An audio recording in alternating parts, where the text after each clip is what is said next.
Assalamualaikum warahmatullahi wabarakatuh. Alhamdulillah. Nahmaduhu wa nasta'inuhu wa nastaghfiruh. Wa na'udzu billahi min shururi anfusina wa min sayyiati a'malina. May yahdihillahu fala mudilla lahu wa may yudlil fala hadiya lahu.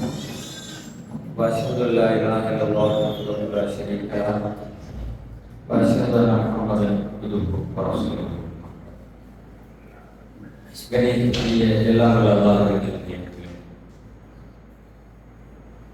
மனிதர்கள் தங்களுடைய வாழ்வில் பல்வேறு வகையான துன்பங்களையும் துயரங்களையும் வாழ்வின் நெருக்கடிகளையும் அனுபவிக்கிறார்கள். அவ்வாறு அனுபவிக்கிற அந்த துன்பங்களுக்கான முக்கியமான காரணம் என்ன என்பதை சரியாக கண்டறிய இயலாததனால் மேலும் மேலும் அதே தவறுகளை செய்து மீண்டும் மீண்டும் துன்பங்களுக்குள் சிக்கிக் கொள்வதை நாம் பார்க்க முடிகிறது. எனவே மனிதர்களுக்கு வருகிற துன்பங்களுக்கான முக்கியமான காரணம் மனிதர்கள் தான் என்று அல்லாஹ் சொல்கிறார். வமா அஸாபகும் மின் முஸீபத்தின் ஃபபிமா கஸபத் ஐதீக்கும். உங்களை வந்து அடைகிற எந்த துன்பமாயினும் உங்கள் கரங்கள் சம்பாதித்தவையே. எனக்கு வரக்கூடிய நெருக்கடிகள் வாழ்வின் துயரங்களுக்கு நான் தான் காரணம் என்பதை எப்பொழுது நான் கண்டடைகிறேனோ அப்பொழுது நான் என்னை சீர்திருத்திக் கொள்ளவும், அதுபோன்ற துன்பங்கள் மீண்டும் வராமல் என்னை பாதுகாத்துக் கொள்வதற்கு நான் வாய்ப்பு ஏற்படும். அந்த வகையில் சில நேரங்களில் நாம் நம்முடைய செயல்களில் தோல்வியை தருகிற பொழுது அல்லது நம்முடைய செயல்கள் தவறாக முடிந்து விடுகிற பொழுது உடனே நாம நம்மளை சுற்றி இருக்கிற பல பேரை அதற்கு காரணமாக கை காட்ட ஆரம்பித்து கொடுக்கிறோம். இந்த தோல்விக்கு யார் காரணம், என்ன காரணம், அவன் தான் காரணம், என் ஃப்ரெண்டு தான் காரணம், இந்த நெருக்கடிக்கு யார் காரணம், என்னுடைய மனைவி காரணம் அல்லது என் கணவன் காரணம், இந்த சமுதாயம் தான் காரணம் அல்லது இந்த சோசியல் மீடியாவில் பேசுற பேச்சு தான் காரணம். இது மாதிரி நம்மளை சுற்றி இருக்கிற பல பேரை காரணமாக சொல்றோம். நமக்கு ஒரு இழப்போ ஒரு துன்பமோ ஏற்பட்டக்கூடாது. ஆனா உண்மையில அவங்க எந்த வகையில் காரணமா இருந்திருப்பாங்க யோசிச்சு பார்த்தா அவங்க ஏதாவது ஒரு விஷயத்துல வற்புறுத்தி இருப்பாங்க, வலியுறுத்தி இருப்பாங்க, அதை செய்யுமாறு கட்டாயப்படுத்தி இருப்பாங்க. இதை நீங்க செஞ்சுதான் ஆகணும்னு கோரிக்கை வச்சிருப்பாங்க. அவங்களுடைய கோரிக்கையை ஏற்று நாம் அந்த வேலையை செஞ்சு முடிச்சிருக்கோம். ரிசல்ட் என்னன்னாலும் அந்த செயல் பிழையாக, அது தவறாக அல்லது தோல்வியில முடிஞ்சு போயிடும். இப்பதான் நம்ம காரணம் சொல்லுவோம், அவன் தான் காரணம், அவன் சொன்னான்ல, அவன் பேச்ச கேட்டதில்ல, அதனால எனக்கு இவ்வளவு பெரிய சிக்கல் வந்துருச்சு, இவ்வளவு பெரிய பிரச்சனையை நான் மாட்டிக்கிட்டேன், அதுக்கு அவன் தான் காரணம். இந்த மாதிரி தருணங்கள்ல நாம பிறரை பிளேம் பண்ணுகிறோம், பிறரை குற்றம் சுமத்துகிறோம்.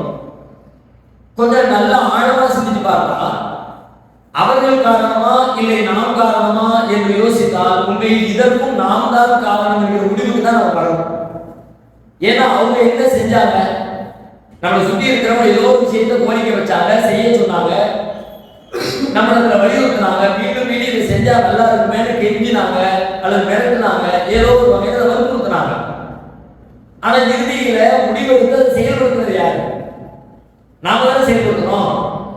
அதை செயல்படுத்தக்கூடிய டிசிஷன் மேக்கிங், முடிவெடுக்கக்கூடிய இறுதி முடிவெடுக்கிற அதிகாரம் யார் கையில் இருந்துச்சு? நம்ம கையில் தானே இருந்துச்சு. உண்மையில நாம புத்திசாலித்தனத்தோட சீர்தூக்கி பார்த்து இந்த காரியம் செய்ய தகுந்ததா செய்ய தகாததா என்பதை யோசிச்சிருந்தோம்னா, இல்ல செய்யக்கூடாது, இது பிழையானது தவறானது அப்படின்னு நமக்கு முன்பே தெரிஞ்சிருந்துச்சுன்னா, அவங்க சொன்னாங்கிறதுக்காக நீ செஞ்சது நம்முடைய பிழையா அவருடைய பிழை? அவங்க சொன்னாங்க, ஓகே, சொல்லுகிற வேலையை தானே செஞ்சாங்க. அவங்க என்ன கட்டிட்டு வரட்டாங்க, கொலை பண்ணிடுறதா சொன்னாங்க. ஒரு கணவன் மனைவி கிட்ட ஒரு காரியத்தை கேட்கிறாங்க, ஒரு நண்பன் ஒரு காரியத்தை வலியுறுத்தலாம். அது சரியா தவிர எதுவாக இருக்கட்டும், அவங்களுக்கு அதுல இருந்து அதிகாரம் என்ன, அதிகபட்சமாக இதை செஞ்சு கொடுக்கணும். மீண்டும் மீண்டும் உங்களை நச்சரிச்சதை தவிர வேற ஒன்றும் இல்லை. கடைசியில சரி என்றதை ஒத்துக்கொண்டு செயல்படுத்தியது யாருன்னு கேட்டால் நாம அந்த வேலையை நம்ம செஞ்சோம். இப்ப நான் எப்படி அவங்கள சொல்றது, நீ சொன்னதை நான் செஞ்சேன், நான் சொன்னப்பா, உனக்கு எங்க போச்சு, செய்யறதுக்கு முன்னாடி உன் எங்க போச்சு, நீ யோசிச்சிருக்க வேண்டியதானே. இந்த ஒரு புள்ளியை நாம் சரியாக புரிந்து கொண்டால் நம்முடைய வாழ்க்கையில நிறைய துன்பங்களை, நிறைய பிரச்சனைகள் இருந்து நம்ம பாதுகாத்து கொள்ள முடியும். நீங்க சாதாரண மார்க்க ரீதியாக யோசிக்கிறேன், நாளை மறுமையில ஞாபக நாளில் நடக்கக்கூடிய ஒரு நிகழ்வை அல்லாஹ் நமக்கு சொல்லி காட்டுகிறான். நீதிமன்றத்தில் தீர்ப்பளிக்கப்பட்ட உடனே நல்லவர்களுக்கு தீயவர்களுக்கு சொர்க்கம் நரகம் எல்லாம் தீர்ப்பு சொல்லப்பட்ட உடனே அவன் தீயவர்கள் இருக்கிற இடத்துக்கு ஷைத்தான் வருவான். சூரா இப்ராஹிம்ல 14வது அத்தியாயத்துல அல்லாஹ் இந்த விவரத்தை நமக்கு சொல்லி காட்டுறான்.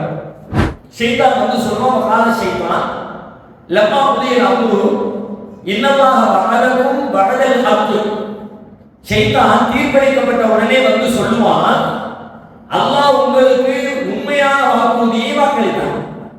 அல்லாஹ் உங்களுக்கு நிறைய செய்ய இது செய்யுங்க, இது கிடைக்கும், இப்படி நடந்துக்குங்க, நிம்மதி கிடைக்கும், இப்படி வழிபாடு செய்ய உங்களுக்கு ஜன்னத்து கிடைக்கும், அப்படியெல்லாம் அல்லாஹ் உங்களுக்கு சில வாக்குறுதிகளை கொடுத்தா அல்லாஹ் கொடுத்த எல்லா வாக்குறுதிகளுமே உண்மையான. யாரு சொல்லுவான்? ஷைத்தான் சொல்லுவான். என்னைக்கு சொல்லுவான்? கியாமத் நாளையில சொல்லுவான். இப்ப சொல்லுவானா? இப்ப மாத்தி மாத்தி தான் சொல்லுவான். என்ன தெரிஞ்சா என்ன கிடைக்க போகுது? பள்ளியாசம் இருந்தா ஒரே தொழுது இருந்தா 5 வருஷம் தொழுத உடனே போய் சொல்றேன் ஐயா அப்படி இன்னைக்கு சொல்லுவான். ஆனா நாளைக்கு மறுமையில வந்து எப்படி சொல்லுவாங்க? இல்லல்லாஹ் வஅதகும் வஅதல் ஹக். அல்லாஹ் உங்களுக்கு வாக்களித்தான், உண்மையிலேயே வாக்களித்தான். வவஅத்துக்கும் ஃபஅதும், நான் உங்களுக்கு வாக்களித்தேன், இது செஞ்சாலா இருக்கும், அது செஞ்சாலா இருக்கும், நான் உங்களுக்கு நிறைய சொன்னேன். ஃபஅதும், ஆனா நான் அதுக்கு மாறி செய்யல, நான் சொன்ன மாதிரி நடந்துக்கல, அல்லாஹ் சொன்ன மாதிரி நடந்துக்கிறேன். சொன்ன உடனே இதை கேட்கிற மக்களுக்கு எவ்வளவு கோபமும் ஆத்திரமும் வரும். எப்ப வந்து சொல்றா பாருங்க, இந்த அன்னைக்கே சொல்லிருந்தோம்னா இவன் மேலே கட்டு பண்ணானே, இவன் பின்னாடி பேசினா கோபம் வரும்ல. உடனே அவன் சொல்லுவான், ஆமா காணலி அலைக்கும் சுல்தான், உங்க மேலே எந்த அதிகாரமும் இல்லை, நீ என்னை போட்டு எப்படி தீர்க்க முடியும்? காணலி அலைக்கும் சுல்தான், உங்கள் மீது எனக்கு எந்த அதிகாரமும் இல்லை. இல்லா அந்த அவத்துக்கும் சஜவத்தும் இல்லை, உங்களை நான் அழைத்தேன், நீங்கள் பதிலளித்து விட்டீர்கள். நீங்க ஆண் கூட்டம் உன்னையாருப்பாங்க சொன்னா கூப்பிட்டவுடன் வந்துடுறதா? இல்ல அந்த அவத்துக்கும் சஜவத்தும் இல்லை, பல தழுவுமொழி என்னைய திட்டாதீங்க, வலுவும் அன்பு சொல்லுது, உங்களை நீங்களே திட்டீங்க. நல்ல கவனிச்சு பாருங்க, இந்த வசனம் சொல்லக்கூடிய மிகப்பெரிய வாழ்வியல் உண்மை. நாளை மறுமை என்கிற நித்தியமான வாழ்க்கையின் வெற்றி தோல்வி எவ்வாறு தீர்மானிக்கப்படும் என்பதை சொல்வது மட்டுமல்ல, இந்த உலக வாழ்க்கையில பல நேரங்களில் நம்முடைய இன்பமும் துன்பமும், நம்முடைய மகிழ்ச்சியும் கஷ்டங்களும் எதனால் ஏற்படுகிறது என்று சொன்னால், நம்மை சுற்றி இருக்கிற பல பேர் இதை செய்யுங்கிறது கோரிக்கை வைக்கிற பொழுது அது சரியா தவறா என்பதை பரிசீலித்து பார்த்து, தவறானதாக இருந்தால் அதை செய்ய மாட்டேன், அதை ஏற்க மாட்டேன், அது யாராக இருந்தாலும் தெரியலாம் அப்படிங்கிற ஒரு தெளிவான முடிவை எடுத்து அவர்களிடத்தில் மறுத்துவிடக்கூடிய ஒரு பண்பு நம்மளுக்கு அவசியம் என்று இந்த செய்தி சொல்லிக்கிறார்கள். இன்னைக்கு நாம பல வேலைகள் எப்படி செய்யறோம்? முகத்தாட்டில் இரண்டு செய்யறோம். ஃப்ரெண்டு இன்னைக்கு இருக்கிற நிறைய முனாக்குடியர்களுடைய ஆரம்ப காலம் நல்லா இருக்கு பாருங்க.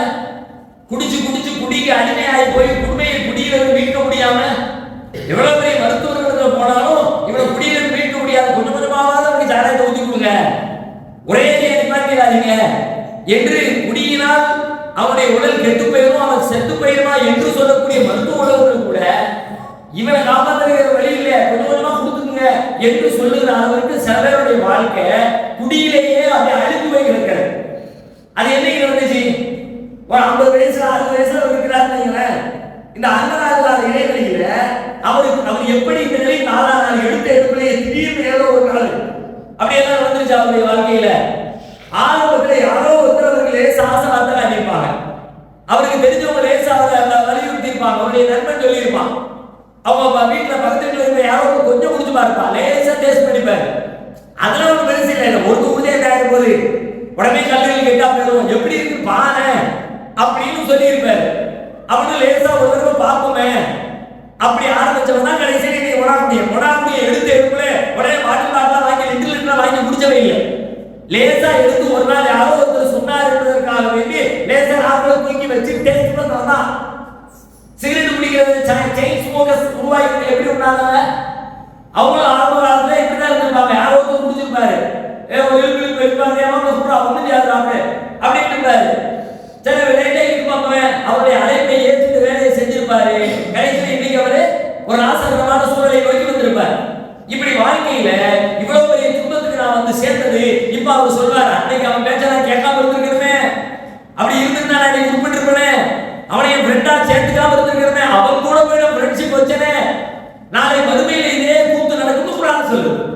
யா வைலதா லைதனி லம்மத்தது புராணன் கலீலா, இவனை நான் ஒரு நண்பனாக எடுக்காமல் இருந்திருக்க வேண்டுமே, லக்கத அலல்லி அனில் திக்ரி பகதையின் ஜா அறிவுரை உபதேசம் வந்ததற்கு பிறகு கூட அவன் என்னை வெளியெடுத்து விட்டானே என்று நாளை மறுமையிலே மனிதர்கள் குழம்புவார்கள். நாளை மறுமைக்கு மட்டுமல்ல இந்த உலகத்திலேயும் பலர் குழம்புகிறார்கள். இவனை நண்பனாக எடுத்திருக்க கூடாது என்று குழம்புகிறார்கள்.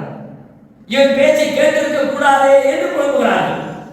இவனுடைய வார்த்தைக்கு கட்டுப்பட்டிருக்க கூடாது என்று குழம்புகிறார்கள். கட்டுப்பட்ட பிறகு கட்டுப்பட்டிருக்க கூடாது என்று குழம்பு என்ன பிரயோஜனம்? நண்பனாக எடுத்துக்கொண்ட பிறகு எடுத்துக்கொண்டிருக்க கூடாது என்று அடுத்த என்ன பிரயோஜனம்?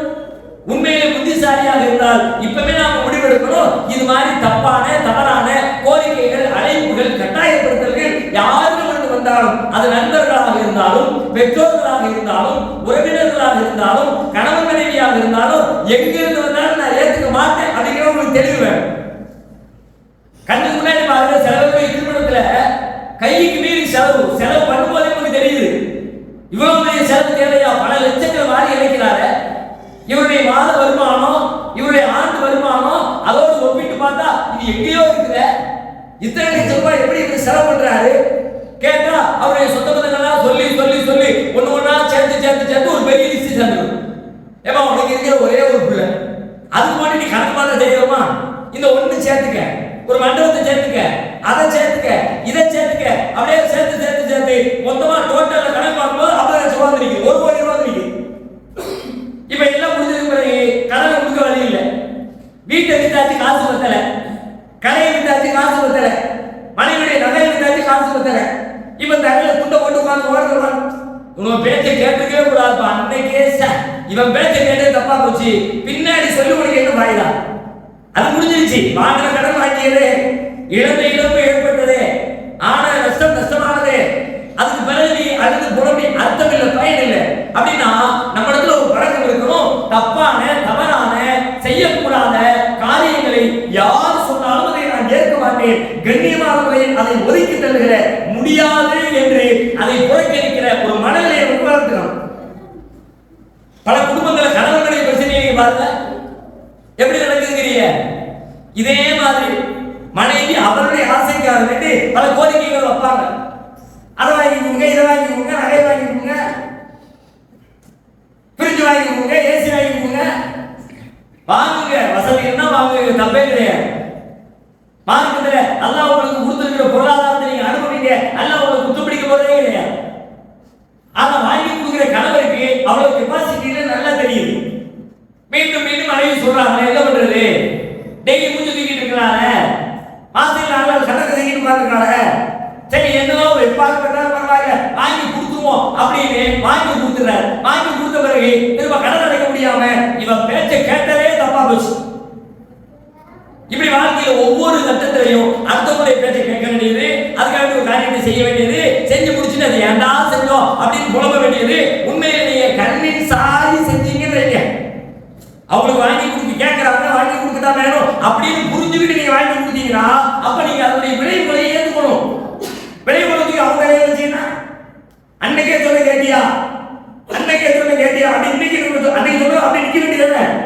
முடியாது வேண்டியதானே? பணம் இல்லவே இல்லைமா, மாச சம்பளம் இப்ப 10,000 ரூபாய் இருக்கு, நீ வாங்கி ஒரு 1 லட்சம் ரூபாய் மொத்த சம்பளத்தை நம்ம திரும்ப கொடுத்தா கூட 1 வருஷம் ஆகும். கடனை மட்டும் அடைக்கிறதுக்கு, வீட்டுக்கு வாடகை கொடுக்கிறது, மளிகைகளை சாப்பாட்டு வாங்குறது, பிள்ளைகளுடைய மருந்து மாத்திரை வாங்குறது, இந்த வேலையை வச்சுக்காக முடியவே முடியாது. என்னாலும் பரவாயில்ல, அழுதாலும் உருண்டாலும் புரண்டாலும் எங்க அம்மா வீட்டுக்கு போறதுனாலும் முடியாது அப்படி சொல்லக்கூடிய தப்பு இருந்துச்சுன்னா நீங்க தேவையில்லாம நாளைக்கு புலம்ப மாட்டீங்க.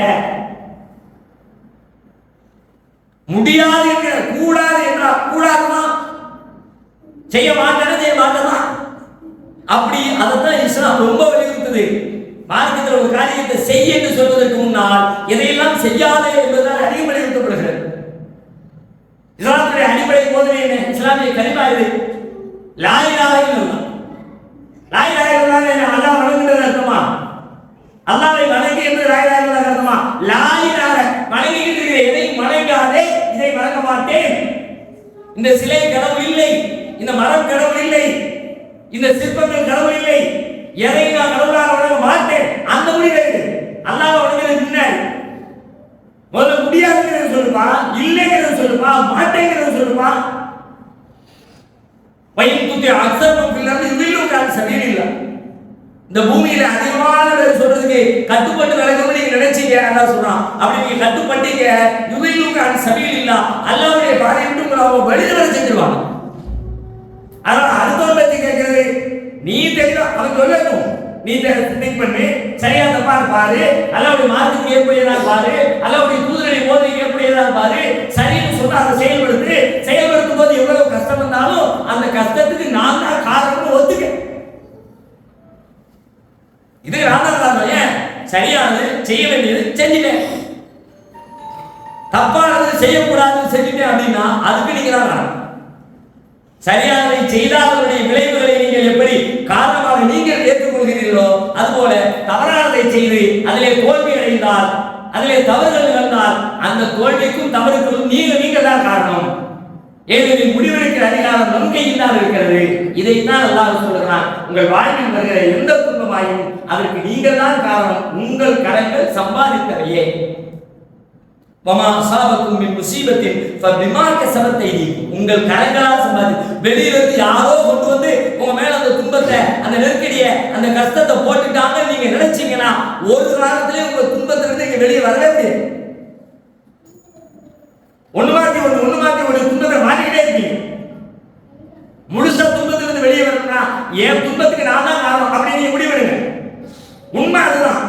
அந்த தெளிவுக்கு நீங்க வந்துட்டீங்க அப்படின்னா எந்த துன்பம் வந்தாலும் அதுக்கு நான் எடுத்த முடிவு தான், நான் செஞ்ச செயல் தான், நான் பார்த்த பார்வை தான், நான் செய்த கோளாறு தான் இதுக்கு காரணம்னு நீங்க நம்பினீங்கன்னா விரைவிலேயே துன்பங்களில் இருந்து மீண்டு வெளிவர முடியும். அல்லாஹ் ரப்பல் ஆலமீன் அப்படிப்பட்ட நன்மக்களாக நம் அனைவரையும் ஆக்கி அருள்வான்.